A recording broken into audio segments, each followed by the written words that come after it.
नमस्कार। जरा सोचिए, एक सेब हमेशा नीचे ही क्यों गिरता है, ऊपर क्यों नहीं जाता? या रात में तारे क्यों टिमटिमाते हैं? दरअसल हमारे आसपास की हर चीज कुछ अदृश्य नियमों पर चलती है। तो चलिए आज इन्हीं नियमों को समझने के लिए फिजिक्स यानी भौतिकी की इस रोमांचक दुनिया में एक सफर पर निकलते हैं। तो सबसे बड़ा सवाल यही है कि आखिर वो कौन से नियम हैं जो हमारे इस पूरे ब्रह्मांड को चलाते हैं। चाहे वो रेत का एक छोटा सा कण हो या फिर कोई बहुत बड़ी आकाशगंगा, सब कुछ तय सिद्धांतों पर ही काम करता है। और आज हम इन्हीं सिद्धांतों की परतें खोलने वाले हैं। इन सभी सवालों का जवाब हमें एक ही जगह मिलता है, भौतिक विज्ञान में। देखिए, ये सिर्फ एक सब्जेक्ट नहीं है, ये तो इस ब्रह्मांड की अपनी भाषा है। ये हमें सिखाता है कि कोई भी चीज़ यानी पदार्थ क्या है, ऊर्जा कैसे काम करती है और कैसे ये दोनों मिलकर इस पूरी दुनिया को बनाते हैं। अब देखिए, किसी भी भाषा को सीखने के लिए उसके अक्षर और व्याकरण तो सीखने ही पड़ते हैं, है ना? तो भौतिकी की भाषा में ये अक्षर हैं मापन यानी मेजरमेंट। तो चलिए शुरुआत यहीं से करते हैं। तो इस भाषा में समझिए दो तरह के शब्द हैं। पहले हैं अदिश राशियां। ये बस ये बताती हैं कि कोई चीज कितनी है। जैसे कोई कार 40 किलोमीटर प्रति घंटे की रफ्तार से चल रही है, बस। और दूसरे हैं सदिश राशियां, जो ये भी बताती हैं कि कितनी और किस दिशा में। जैसे कार 40 की रफ्तार से उत्तर की ओर जा रही है। और दिशा का ये छोटा सा फर्क फिजिक्स की दुनिया में जमीन आसमान का अंतर ला देता है। चलिए, अब आते हैं इस भाषा के असली अक्षरों पर। ये हैं 7 SI मूल मात्रक। इन्हें फिजिक्स की नींव के 7 पत्थर समझिए। ये किसी और पर निर्भर नहीं करते। जैसे लंबाई के लिए मीटर, वजन के लिए किलोग्राम और समय के लिए सेकंड। इन्हीं 7 पत्थरों पर भौतिकी की पूरी इमारत खड़ी है। ठीक है, तो अक्षर तो हो गए। अब बारी है व्याकरण की। मतलब अब ये समझने का वक्त है कि चीजें आखिर चलती क्यों हैं और कैसे चलती हैं। तो चलिए एक्शन में आते हैं। और इस व्याकरण को लिखने वाले कोई और नहीं बल्कि वो शख्स थे जिनके ऊपर कहानियों के मुताबिक एक सेब गिरा था। जी हां, हम बात कर रहे हैं सर आइजैक न्यूटन की। उन्हें भौतिक विज्ञान का पितामह भी कहा जाता है, क्योंकि उन्होंने ही हमें गति और बल को समझने के लिए सबसे जरूरी नियम दिए। तो न्यूटन ने हमें गति के 3 बड़े ही आसान लेकिन जबरदस्त नियम दिए। पहला, जड़त्व का नियम, जो कहता है कि कोई भी चीज अपनी जगह से तब तक नहीं हिलेगी जब तक उस पर कोई बाहरी बल न लगे। दूसरा नियम बताता है कि जिस चीज पर जितना ज्यादा बल लगाओगे वो उतनी ही तेजी से आगे बढ़ेगी। और तीसरा, क्रिया प्रतिक्रिया का नियम, मतलब हर एक्शन का एक बराबर और उल्टा रिएक्शन होता है। जैसे जब हम दीवार पर जोर से मारते हैं तो चोट हमें भी उतनी ही लगती है। और न्यूटन के दूसरे नियम से ही हमें मिला है फिजिक्स का शायद सबसे मशहूर फॉर्मूला, F=ma, यानी बल बराबर द्रव्यमान गुणा त्वरण। देखने में ये जितना आसान लगता है, ये उतना ही शक्तिशाली है। रॉकेट लॉन्च करने से लेकर गाड़ियों के डिजाइन तक हर जगह यही काम आता है।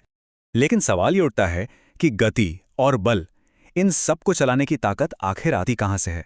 वो कौन सा इंजन है जो इस पूरे ब्रह्मांड को चला रहा है? इसका जवाब सिर्फ एक शब्द में है, ऊर्जा। ये हर चीज के पीछे की अदृश्य शक्ति है। और जब भी ऊर्जा की बात होती है तो एक चेहरा सबके सामने आ जाता है, अल्बर्ट आइंस्टीन। इन्होंने तो ऊर्जा को देखने का हमारा पूरा नजरिया ही बदल कर रख दिया। उन्होंने बताया कि ²ऊर्जा का पदार्थ के साथ एक बहुत ही गहरा रिश्ता है। और यहीं से उन्होंने हमें दिया इतिहास का सबसे आइकॉनिक समीकरण, E=mc²। ये सिर्फ एक फॉर्मूला नहीं है, ये एक क्रांतिकारी सोच है। इसका सीधा सा मतलब है कि पदार्थ और ऊर्जा 2 अलग अलग चीजें नहीं हैं। ये एक ही सिक्के के 2 पहलू हैं। पदार्थ को ऊर्जा में बदला जा सकता है। सूरज की रोशनी से लेकर परमाणु बम तक, सबके पीछे यही सिद्धांत है। ऊर्जा का सबसे कमाल का नियम यह है कि ये कभी खत्म नहीं होती, न ही इसे बनाया जा सकता है। ये बस अपना रूप बदलती है। और इसके उदाहरण तो हमारे चारों तरफ हैं। जैसे एक बिजली का बल्ब जो बिजली की ऊर्जा को रोशनी में बदल देता है, या एक सितार जो हमारे हाथों की ताकत को संगीत में बदल देता है। अच्छा, लेकिन ये ऊर्जा एक जगह से दूसरी जगह जाती कैसे है? इसका ट्रांसपोर्ट सिस्टम क्या है? वो सफर करती है तरंगों पर, यानी वेव्स पर। तो चलिए ध्वनि और प्रकाश की इस अदृश्य दुनिया में भी झांक कर देखते हैं।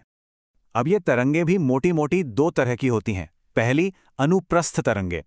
सोचिए जैसे पानी में लहरें ऊपर नीचे होती हैं पर आगे बढ़ती हैं। रोशनी बिल्कुल ऐसे ही चलती है। दूसरी तरफ है अनुदैर्घ्य तरंगे। ये एक स्प्रिंग की तरह आगे पीछे धक्का देकर आगे बढ़ती हैं। हमारी आवाज यानी ध्वनि तरंगें बिल्कुल इसी तरह सफर करती हैं। और एक मजेदार बात, हम जो रोशनी देखते हैं वो इंद्रधनुष के रंग, वो तो एक बहुत बड़े ऊर्जा परिवार का बस एक छोटा सा हिस्सा है। इस परिवार को इलेक्ट्रोमैग्नेटिक स्पेक्ट्रम कहते हैं। इसमें मोबाइल फोन की तरंगों से लेकर खतरनाक एक्सरे तक सब कुछ शामिल है, जिन्हें हम देख भी नहीं सकते। तो इतनी सारी थ्योरी के बाद अब देखते हैं इसका रियल वर्ल्ड एप्लीकेशन। इन्हीं सिद्धांतों को इस्तेमाल करके हमने कुछ गजब के उपकरण बनाए हैं जो हमें अदृश्य चीजों को देखने और नापने में मदद करते हैं। आइए कुछ जरूरी वैज्ञानिक उपकरणों पर एक नजर डालते हैं।